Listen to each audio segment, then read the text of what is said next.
الرحمن علم القرآن خلق الإنسان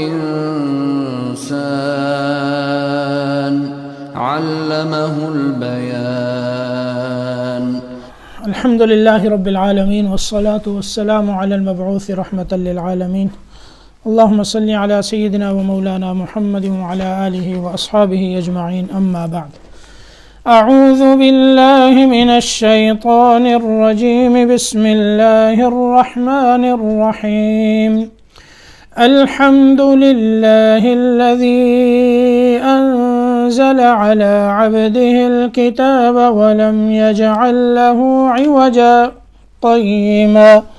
قيما لينذر بأسا شديدا من لدنه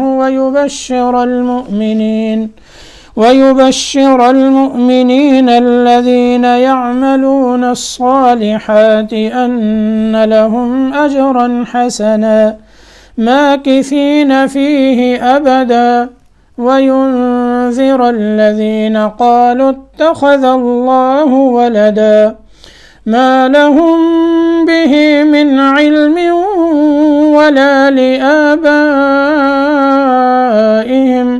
كبرت كلمة تخرج من أفواههم إن يقولون إلا كذبا فلعلك باخع نفسك على آثارهم إن لم يؤمنوا بهذا الحديث أسفا إنا جعلنا ما على الأرض زينة لها لنبلوهم أيهم أحسن عملا وإنا لجاعلون ما عليها صعيدا جرزا۔ سورۃ الکہف کی یہ ابتدائی آیات ہیں، ان کی تصحیح بھی پچھلے درس میں ہوئی تھی، تو انشاءاللہ آج سے سورۃ الکہف کا ترجمہ اور تفسیر جو ہے وہ اللہ کے فضل اور اس کی توفیق سے شروع کر رہے ہیں۔ سب سے پہلے ترجمہ جو ہے وہ دیکھ لیں۔ شروع اللہ کے نام سے جو بڑا ہی مہربان نہایت رحم والا ہے۔ الحمد للہ الذی انزل علی عبده الکتاب ولم یجعل له عوجا قیما۔ تمام تعریفیں اس اللہ کے لیے ہیں جس نے یہ کتاب اپنے بندے یعنی اپنے خاص بندے محمد صلی اللہ علیہ وسلم پر اتاری۔ وَلَمْ يَجْعَلْ لَهُ عِوَجًا، اور اس میں کسی قسم کی کوئی کجی نہیں رکھی۔ قیمہ استقامت کے ساتھ موصوف بنایا۔ لِيُنذِرَ بَأْسًا شَدِيدًا مِّن لَّدُنْهُ وَيُبَشِّرَ الْمُؤْمِنِينَ الَّذِينَ يَعْمَلُونَ الصَّالِحَاتِ أَنَّ لَهُمْ أَجْرًا حَسَنًا، تاکہ وہ بندہ یعنی آپ صلی اللہ علیہ وسلم اللہ سخت عذاب سے ڈرائیں، یعنی کافروں کو سخت عذاب سے ڈرائیں جو آخرت میں ہوگا۔ مِن لَّدُنْهُ، جو اللہ کی طرف سے ہوگا۔ وَيُبَشِّرَ الْمُؤْمِنِينَ الَّذِينَ يَعْمَلُونَ الصَّالِحَاتِ، اور بشارت دیں، خوشخبری سنائیں ان ایمان والوں کو جو نیک اعمال کے پابند ہیں، اعمال صالحات کرتے ہیں۔ کس چیز کی خوشخبری؟ ان لہم اجرا حسنا، کہ ان کے لیے اچھا اجر ہے، یعنی آخرت میں ان کے لیے اچھا اجر ہے۔ ماکثین فیہ ابدا، جس میں وہ ہمیشہ ہمیشہ رہیں گے، یہ نہیں کہ اس میں سے انہیں نکال دیا جائے گا۔ وَيُنذِرَ الَّذِينَ قَالُوا اتَّخَذَ اللَّهُ وَلَدًا، اور ان کافروں کو ڈرائیں جو یہ کہتے ہیں کہ اللہ نے اولاد بنا لی ہے۔ مَا لَهُمْ بِهِ مِنْ عِلْمٍ وَلَا لِآبَائِهِمْ، نہ تو ان کے پاس اس کی کوئی دلیل ہے اور نہ ہی ان کے آباء و اجداد کے پاس اس کی کوئی دلیل تھی۔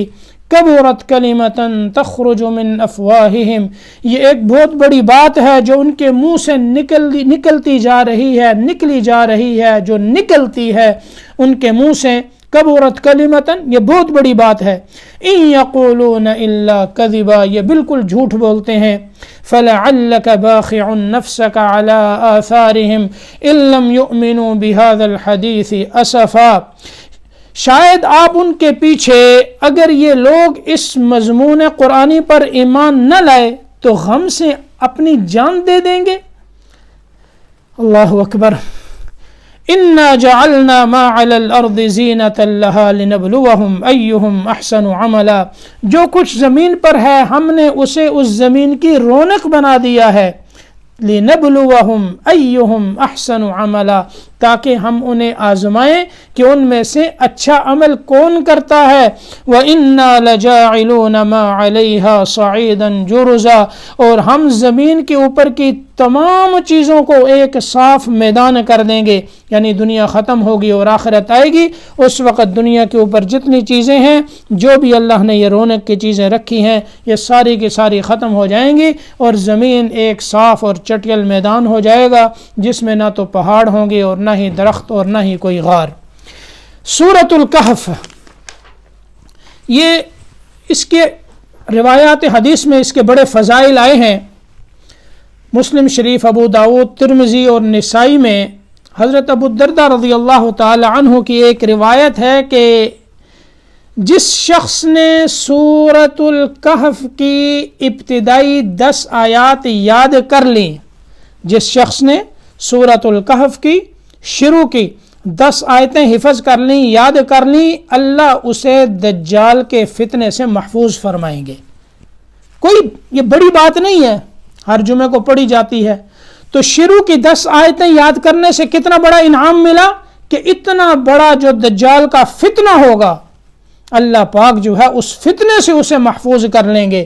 اور ایک روایت میں حضرت ابو الدرداء سے ہی یہ آتا ہے کہ جو سورۃ کہف کی آخری 10 آیتیں یاد کر لے گا یا پڑھ لے گا تو اللہ اسے دجال کے فتنے سے محفوظ فرمائیں گے۔ تو شروع کی 10 آیات، آخر کی 10 آیات انسان اسے یاد بھی کر لے، اور اللہ پاک جو ہے اس کے یاد کرنے سے اسے دجال کے فتنے سے محفوظ فرمائیں گے۔ اور ایک روایت میں ہے کہ جو شخص سورۃ الکہف کی ابتدائی 3 آیات پڑھے گا، یعنی ان کو پڑھتا رہے گا، تو اللہ اسے دجال کے فتنے سے محفوظ فرمائیں گے۔ اور ایک روایت حضرت سہل بن معاذ رضی اللہ تعالی عنہ سے آتی ہے کہ آپ صلی اللہ علیہ وسلم نے فرمایا کہ جو شخص سورۃ کہف کی ابتدائی آیات اور آخری آیات پڑھ لے، اس کے لیے اس کے قدم سے سر تک نور ہی نور ہو جاتا ہے، یعنی وہ سراسر نور ہو جاتا ہے، اور اگر پوری سورت پڑھ لے تو زمین سے لے کر آسمان تک اس کے لیے نور ہو جاتا ہے۔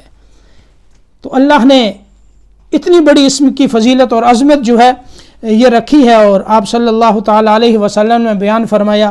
اسی طرح بعض روایات میں یہ آتا ہے کہ جو شخص سورۃ الکہف جمعے کے دن پڑھتا ہے، جو شخص سورۃ الکہف جمعے کے دن پڑھتا ہے تو اللہ اس کو اتنا نور دیں گے جو اس کے قدم سے لے کر آسمان کی بلندی تک ہوگا، اور یہ نور اس کو اس وقت کام آئے گا جب قیامت کا دن ہوگا، یعنی محشر کے میدان میں ایک وقت ایسا بھی آئے گا کہ وہاں ظلمت اور تاریکی ہو جائے گی، کوئی کسی کو کچھ نظر نہیں آئے گا، اور وہاں اللہ پاک نور تقسیم کریں گے، اور ہر شخص کو اس کے اعمال کی بقدر جو ہے وہ نور دیا جائے گا۔ سب سے کم نور اس شخص کا ہوگا جس کے انگوٹھے میں نور ہوگا، اور کبھی وہ بجھے گا اور کبھی جو ہے وہ روشن ہوگا۔ تو جس طرح کے اعمال ہوں گے اسی کے مطابق وہاں اللہ، یعنی جتنے اعمال ہوں گے نیک اعمال کے بقدر اللہ پاک جو ہے وہاں جو ہے وہ نور تقسیم کریں گے۔ اور جب نور دیا جائے گا تو مومنین کے ساتھ منافقین کو بھی نور ملے گا، لیکن جب پل صراط پر پہنچیں گے تو منافقین سے نور جو ہے وہ سلب کر لیا جائے گا، جس طرح دنیا کے اندر یعنی دل میں ان منافقین نے کفر رکھا اور ظاہراً اسلام کا دعویٰ کیا تو ان کے اس عمل کے مناسب یہی تھا کہ انہیں نور دیا جائے اور پھر پل صراط پر جہاں نور کی ضرورت ہوگی وہاں وہ نور سلب کر لیا جائے گا، اور اس وقت وہ اہل ایمان سے کہیں گے انظرونا نقتبس من نورکم، ہماری طرف دیکھو ہم بھی تمہارے نور سے کچھ لینا چاہتے ہیں، تو انہیں کہا جائے گا ارجعوا وراءکم فالتمسوا نورا، جہاں نور پہلے تقسیم ہوا تھا وہاں چلے جاؤ، وہاں جائیں گے، واپس آئیں گے، ان کے اور اہل جنت اور اہل ایمان کے درمیان ایک دیوار ہوگی۔ اس کی پوری تفصیل سورۃ الحدید میں آتی ہے۔ تو آپ صلی اللہ علیہ وسلم نے فرمایا کہ جو شخص جمعے کے دن سورۃ کہف پڑھے گا اللہ اس کو اتنا نور دیں گے جو اس کے قدم سے آسمان کی بلندی تک ہوگا۔ اور یہ یاد رکھیں کہ جو نور جس شخص کو، جس مومن کو ملے گا، اپنے نور سے صرف وہی فائدہ حاصل کر سکے گا، کوئی دوسرا اس کے نور سے فائدہ حاصل نہیں کر سکے گا۔ جس طرح انسان کو اللہ نے آنکھیں دیں اور انسان اپنی آنکھوں سے دیکھتا ہے، کوئی دوسرا شخص میری آنکھوں سے یا میں آپ کی آنکھوں سے فائدہ نہیں حاصل کر سکتا، اسی طرح جو نور اللہ وہاں دیں گے اس سے کوئی دوسرا فائدہ حاصل نہیں کر سکے گا۔ تو اس طرح سورۃ کہف پڑھنے سے اللہ پاک وہاں اس کو اتنا نور عطا فرمائیں گے جو اس کے قدموں سے آسمان کی بلندی تک ہوگا۔ اسی طرح ایک روایت میں آتا ہے کہ جو شخص جمعے کے دن سورۃ الکہف کی تلاوت کرے گا اس جمعے سے اگلے جمعے تک، یعنی دونوں جمعوں کے درمیان اللہ پاک اسے ہر فتنے سے محفوظ رکھیں گے، اور اگر دجال نکل آیا تو دجال کے فتنے سے بھی اللہ پاک اسے محفوظ رکھیں گے۔ اور روح المعانی میں ایک روایت آتی ہے حضرت انس رضی اللہ تعالی عنہ سے کہ آپ صلی اللہ علیہ وسلم نے فرمایا کہ سورۃ کہف جو ہے یہ پوری کی پوری ایک مرتبہ ہی نازل ہوئی، یعنی پوری سورت ایک ساتھ ہی نازل ہوئی، اور جب یہ سورت اتر رہی تھی تو 70,000 فرشتے بھی اس کے ساتھ نازل ہوئے، وہ بھی اترے، تو یہ اس کی عظمت کی طرف اشارہ ہے۔ اچھا، سورۃ الکہف جو ہے اس کا شان نزول، یعنی یہ کب نازل ہوئی، کس موقع پر نازل ہوئی، کیوں نازل ہوئی؟ جب نبی پاک صلی اللہ تعالی علیہ وسلم مکہ مکرمہ میں، آپ کی نبوت کا مکہ مکرمہ میں چرچا ہوا اور آپ نے یہ بتایا کہ میں اللہ کا نبی ہوں، اللہ کا رسول ہوں، لوگوں کو کلمے کی طرف، توحید کی طرف دعوت دی، تو اس وقت جو قریش مکہ تھے آپ جانتے ہیں کہ وہ کس طرح مخالف ہوئے۔ تو انہوں نے اپنے 2 آدمی تیار کیے، ایک نضر بن حارث اور ایک عقبہ ابن ابی معیط۔ انہوں نے کہا کہ تم اس طرح کرو کہ تم مدینہ منورہ میں جاؤ اور وہاں یہود کے علماء ہیں، ان کے پاس پہلی کتابوں کا علم ہے، ان سے جا کر اس بات کا تذکرہ کرو کہ یہ ایک شخص ہم میں ہیں اور وہ اپنے آپ کو نبی اور رسول بتاتے ہیں، تم اپنی کتابوں میں کیا پاتے ہو، کیا لکھا ہے تمہاری کتابوں میں؟ تو یہ 2 شخص مدینہ منورہ میں پہنچے اور یہود کے علماء سے انہوں نے ملاقات کی اور یہ بات ان کے سامنے رکھی۔ تو یہود کے جو علماء تھے انہوں نے کہا کہ ان سے 3 سوال کرو، اگر تو وہ اس کا جواب دے دیں تو سمجھ لو وہ اللہ کے نبی اور رسول ہیں، اگر وہ جواب نہ دے سکیں تو پھر سمجھ لینا وہ اللہ کے نبی اور رسول نہیں، صرف وہ دعویٰ کرتے ہیں اور صرف بات بناتے ہیں۔ ایک تو ان سے یہ پوچھو کہ پرانے زمانے میں ان نوجوانوں کا کیا قصہ اور کیا واقعہ ہے جو اپنے گھروں سے نکل گئے تھے، اور پھر ان سے یہ پوچھو دوسری بات کہ وہ کون سا شخص تھا جس نے مشرق اور مغرب اور پوری زمین کا سفر کیا تھا، اس کا کیا واقعہ ہے، کیونکہ یہ نوجوان اپنے گھروں سے نکل گئے تھے، انہوں نے کہا یہ بھی بڑا عجیب واقعہ ہے۔ اسی طرح جس شخص نے پوری زمین کا سفر کیا، مشرق اور مغرب ساری کی ساری جو ہے وہ گھوما، تو یہ بھی عجیب واقعہ ہے۔ اور ان سے پوچھو روح کے متعلق کہ روح کیا ہے۔ آپ صلی اللہ علیہ وسلم نے فرمایا کہ اس کا جواب میں تمہیں کل دوں گا، لیکن آپ انشاءاللہ کہنا اس وقت بھول گئے۔ تو کفار چلے گئے، اب دوسرے دن تک انتظار ہوا، دوسرا دن گزر گیا، وحی نہ آئی، کیونکہ آپ نے فرمایا کل دوں گا، یعنی وحی آئے گی، تو اللہ مجھے بتائیں گے، میں تمہیں بتا دوں گا۔ تو ایک دن گزر گیا وحی نہ آئی، دوسرا دن بھی گزر گیا وحی نہ آئی، تیسرا دن، چوتھا دن، پانچواں دن، حتیٰ کہ 15 دن اسی حالت میں گزر گئے، اور کفار نے استہزاء اور مذاق کرنا شروع کیا۔ آپ صلی اللہ علیہ وسلم کو اس سے بڑی تکلیف ہوئی، بہت رنج اور غم ہوا۔ 15 دن کے بعد جبریل امین یہ سورۃ الکہف لے کے آئے، اور اس میں یہ بتا دیا وَلَا تَقُولَنَّ لِشَيْءٍ إِنِّي فَاعِلٌ ذَلِكَ غَدًا إِلَّا أَن يَشَاءَ اللَّهُ۔ اے میرے نبی، جب آپ کوئی کام کرنے کا ارادہ رکھتے ہوں آئندہ زمانے میں تو ساتھ انشاءاللہ کہہ دیا کریں۔ تو آپ نے انشاءاللہ نہیں کہا، تو اس پر تنبیہ کی وجہ سے وحی میں اتنی تاخیر ہوئی اور وحی اتنی دیر سے آئی۔ تو یہ پوری سورۃ الکہف جو ہے وہ جبریل امین لے کے آئے، اور اس کے اندر ان نوجوانوں کا واقعہ جنہیں اصحاب کہف کہا جاتا ہے وہ تفصیل کے ساتھ آیا۔ اسی طرح وہ شخص حضرت ذوالقرنین جنہوں نے مشرق اور مغرب اور پوری زمین کا سفر کیا تھا، ان کا واقعہ بھی بیان فرمایا۔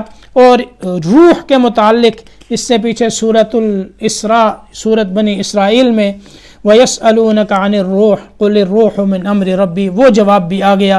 تو اب آپ دیکھیں سورۃ الکہف کی تفسیر کو، پہلی آیت میں اللہ رب العزت نے فرمایا الحمد للہ الذی انزل علی عبدہ الکتاب ولم یجعل لہ عوجا، تمام کی تمام تعریفیں، تمام خوبیاں اس اللہ کے لیے ہیں جس نے اپنے بندے محمد صلی اللہ علیہ وسلم پر اس کتاب کو اتارا، ولم یجعل لہ عوجا، اور اس میں کسی قسم کی کوئی کجی نہیں رکھی، قیماً، استقامت کے ساتھ اسے موصوف بنایا، کیونکہ قرآن پاک اللہ رب العزت نے اتارا، اور جتنی نعمتیں اللہ پاک نے ہمیں دی ہیں، انسان کو دی ہیں، ان میں سب سے بڑی نعمت جو اللہ رب العزت نے عطا کی وہ قرآن پاک ہے۔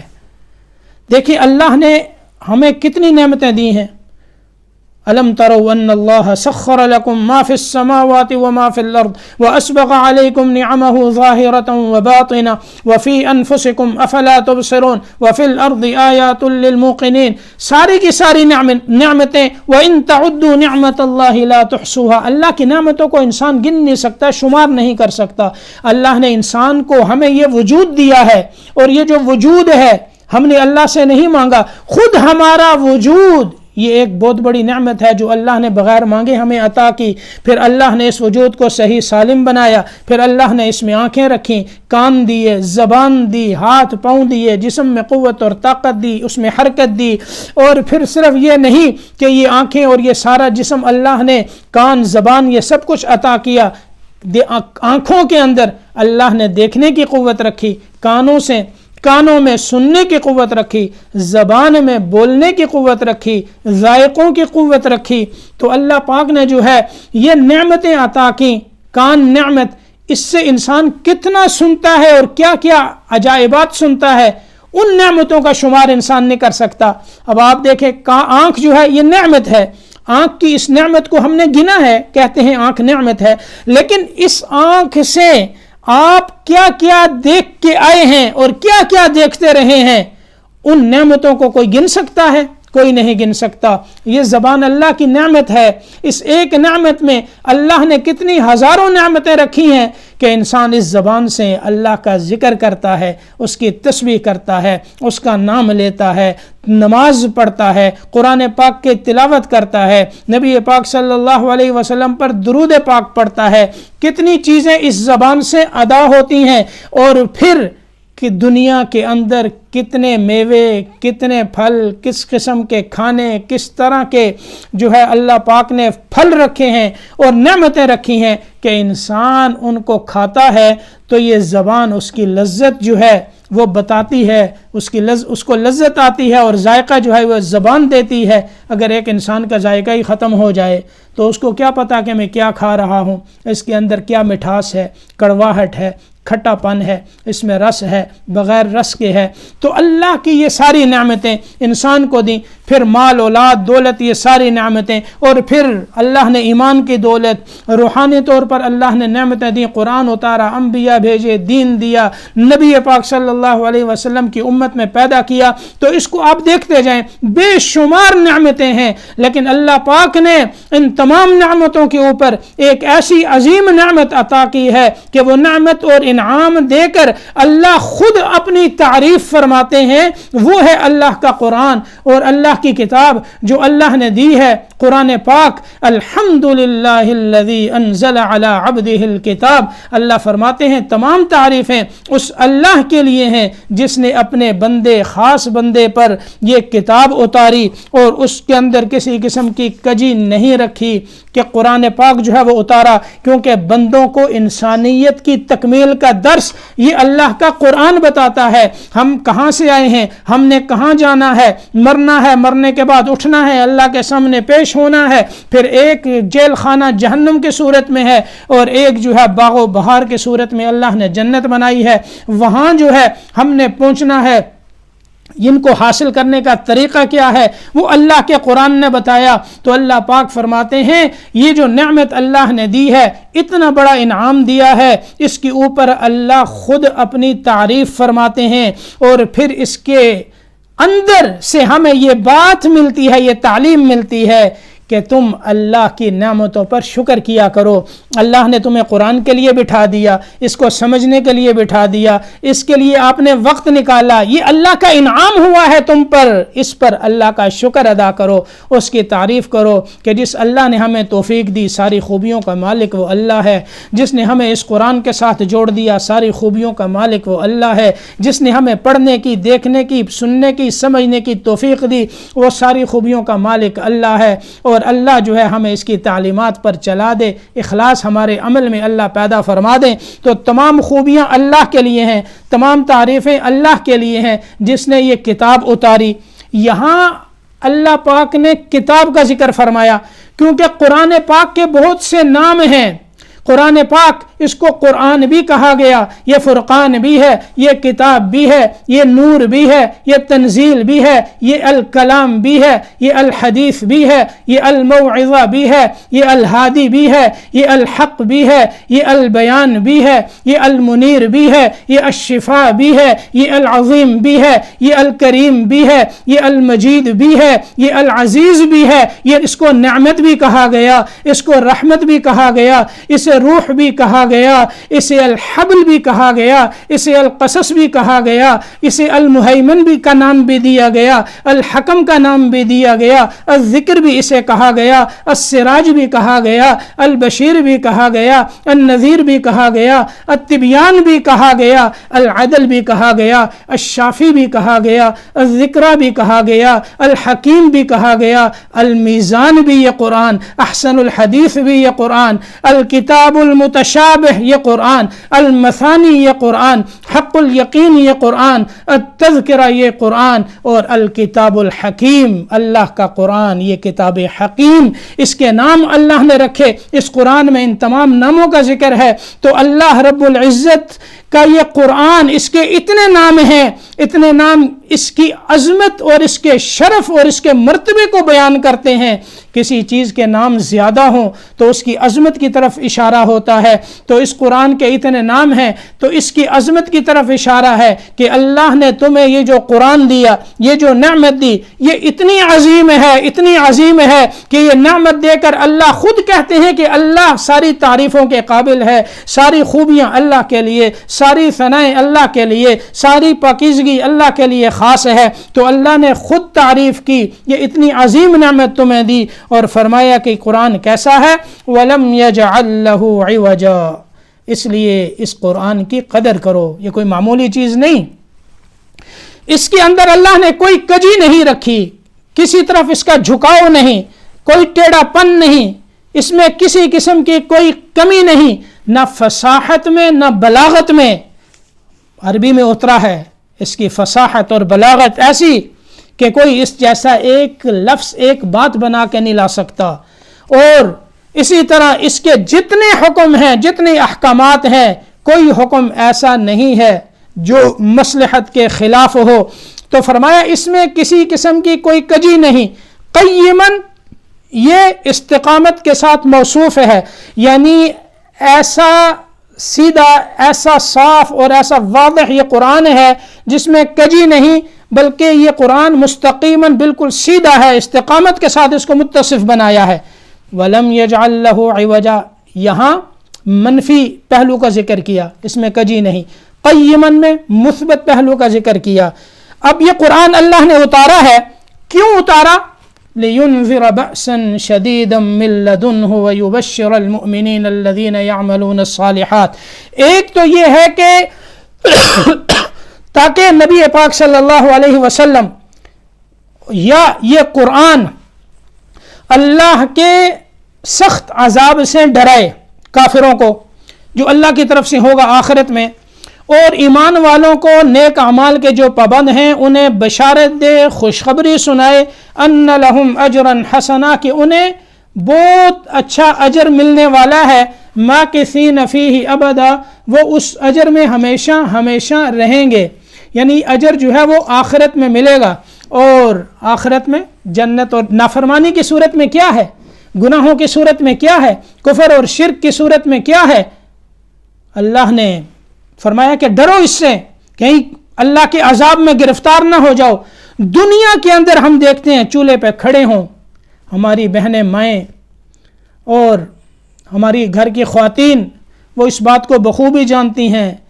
چولہے پہ کھڑا ہونا، آگ کے اوپر کھڑا ہونا، اور اس میں سے گرم برتن کے اوپر ہاتھ لگ جائے یا آگ کے اوپر ہاتھ آ جائے، یا آپ میں سے کسی کا ہاتھ جو ہے وہ آگ کے اوپر آ جائے، کس کے اندر یہ طاقت اور قوت ہے کہ اس کو برداشت کر سکے؟ پھر کئی دن تک ایک نشان ہاتھ پہ پڑتا ہے، اس کی جلن، ایک چھوٹی سی جلن ہاتھ پہ ہوتی ہے، یعنی چھوٹا سا دانہ، اور پورا جسم اس کے درد کو محسوس کرتا ہے. اور سارا ہی جسم جہنم کی آگ میں پڑا ہوا ہو تو پھر کیا حالت ہوگی؟ انسان تھوڑا سا مزہ حاصل کر لے گناہ کا، وقتی لذت وہ لے لے، اس کے بعد اس کو سکون تو نہیں، گناہوں میں سکون ہے ہی نہیں. وہ ایک تو اطمینان سے گیا، اور دوسرا اس کے اوپر جو ہے وہ اللہ کا غصہ اور ناراضگی اس نے حاصل کی، اور پھر جہنم میں جانے کا سبب اس نے اپنے لیے بنا دیا. وَمَا ظَلَمْنَاهُمْ وَلَكِنْ كَانُوا أَنفُسَهُمْ يَظْلِمُونَ. اللہ پاک یہی تو فرماتے ہیں کہ جہنم میں جانے کے بعد اللہ فرمائیں گے کہ ہم نے ان کے اوپر ظلم نہیں کیا، یہ خود ہی اپنے اوپر ظلم کرتے تھے.